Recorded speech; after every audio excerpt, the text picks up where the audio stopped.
ಗುರುವೆ ಯಶ್ ಅವರು ಯಾಕೆ ಟೈಮ್ ತಗೊಂತ ಇದ್ರು ಅವರ ಒಂದು ಟೀಸರ್ನ ಅಪ್ಡೇಟ್ ಕೊಡೋಕ್ಕೆ ಅಂತ ಈ ಒಂದು ಟೀಸರ್ ನೋಡಿನೇ ನಂಗೆ ಗೊತ್ತಾಯಿತು.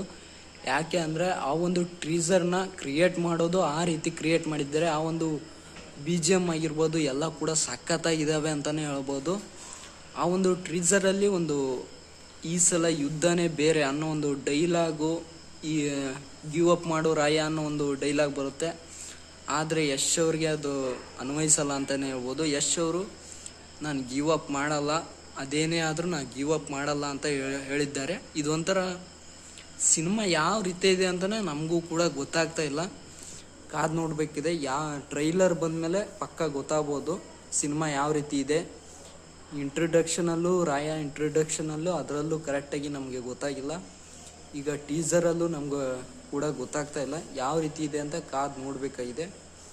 ಹಾಗಾದರೆ ಈ ಒಂದು ಟಾಕ್ಸಿಕ್ ಸಿನಿಮಾ ಏನಿದೆ ರಿಲೀಸ್ಗೂ ಮುಂಚೆನೇ 120 ಕೋಟಿಯನ್ನು ಕಲೆಕ್ಷನ್ ಮಾಡೋ ಎಲ್ಲ ಸೂಚನೆ ಕಾಣ್ತಾ ಇದೆ ಅಂತಲೇ ಹೇಳ್ಬೋದು. 120 ಕೋಟಿಯನ್ನು ಈಗಾಗಲೇ ರಿಲೀಸ್ಗೂ ಮುಂಚೆನೇ ಪರ್ಚೇಸ್ ಮಾಡೋಕ್ಕೆ ಕಾಯ್ತಾ ಇದ್ದಾರೆ. ಅಷ್ಟೊಂದು ಕ್ರೇಜ್ ಇದೆ ಅಂತಲೇ ಹೇಳ್ಬೋದು ನಮ್ಮ ಟಾಕ್ಸಿಕ್ ಸಿನಿಮಾಗೆ. ಯಶ್ ಅವರು 4-5 ವರ್ಷ ಒಂದು ಸಿನಿಮಾಗೆ ಯಾಕೆ ತಗೊಂತಾರೆ ಅಂದರೆ ಟೈಮು. ಒಟ್ಟು ಅವರು ಒಂದು ಸಿನಿಮಾ ಮಾಡ್ತಾ ಇದ್ದಾರೆ ಅಂದರೆ ಅದರೊಂದು ಕ್ರೇಜೇ ಬೇರೆ ಅಂತಲೇ ಹೇಳ್ಬೋದು ಯಶ್ ಅವರ ಸಿನಿಮಾಗೆ. KGF ಥರನೇ ಈ ಒಂದು ಸಿನಿಮಾ ಇರ್ಬೋದು ಅಂತ ನನ್ನ ಅನಿಸಿಕೆ ಅಷ್ಟೇ. ನೋಡಬೇಕು ಯಾವ ರೀತಿ ಸಿನಿಮಾ ಇರುತ್ತೆ ಅಂತ. ಟ್ರೈಲರ್ ನೋಡಿದರೆ ಪಕ್ಕ ಗೊತ್ತಾಗುತ್ತೆ.